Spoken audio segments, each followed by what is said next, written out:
कुछ दोस्तों के साथ शराब पी रहा था कि अचानक 100 मीटर ऊंची चट्टान से कूद गया। पास खड़ा लड़का डर के मारे सन्न रह गया। मुझे भी लगा कि वो अपनी जान देना चाहता है, लेकिन वो तो पानी के नीचे ध्यान कर रहा था। उसके दिल में आत्महत्या का ख्याल जरूर था।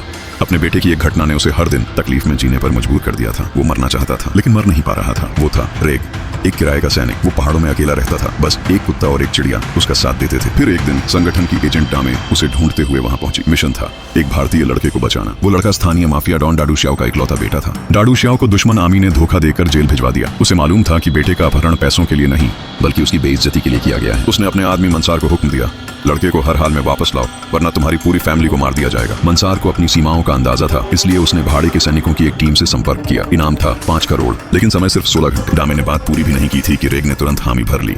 ऊपर से लगा कि वो पैसे के लिए जा रहा है, लेकिन असल में वो चाहता था कि मिशन इतना खतरनाक हो कि उसे गोली लगे और वो मर जाए। जल्द ही टीम तैयार हो गई।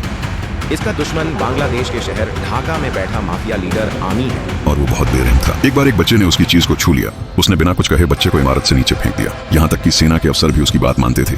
स्थिति को समझने के बाद रेग अकेला ढाका की सड़कों पर उतर आया।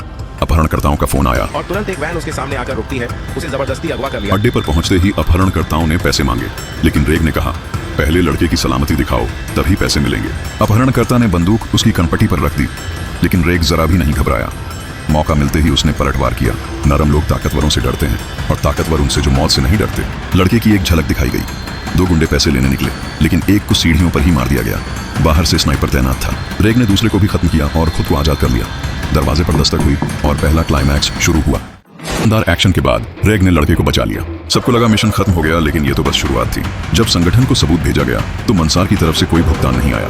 डामे को शक हुआ कि उन्हें धोखा मिला है। उसी दौरान रेग के साथ ही एक एक करके मारे जाने लगे। रेग को इसका अंदाजा नहीं था और वो एक बड़े खतरे में फंस गया। उधर आमी को पता चल गया कि उसके अड्डे पर हमला हुआ है। वो गुस्से में पागल हो गया और उसने कर्नल को आदेश दिया, पूरा ढाका सील कर दो और जैसे ही लक्ष्य दिखे उसे मार दो। जल्द ही कर्नल के लोग रेग की वापसी वाली नाव तक पहुंच गए। उसके पीछे रह गए साथी भी मारे गए। अब सच्चाई सामने आई, असल दुश्मन मंसार ही था। तो उसने इनाम क्यों नहीं दिया? क्योंकि उसके पास पैसे थे ही नहीं। उसने रेग का इस्तेमाल सिर्फ अपनी जान बचाने के लिए किया। जब रेग ने लड़के को बचा लिया तो मंसार बीच में आकर खुद को हीरो दिखाना चाहता था, लेकिन जंगों का अनुभवी रेग सब समझ गया।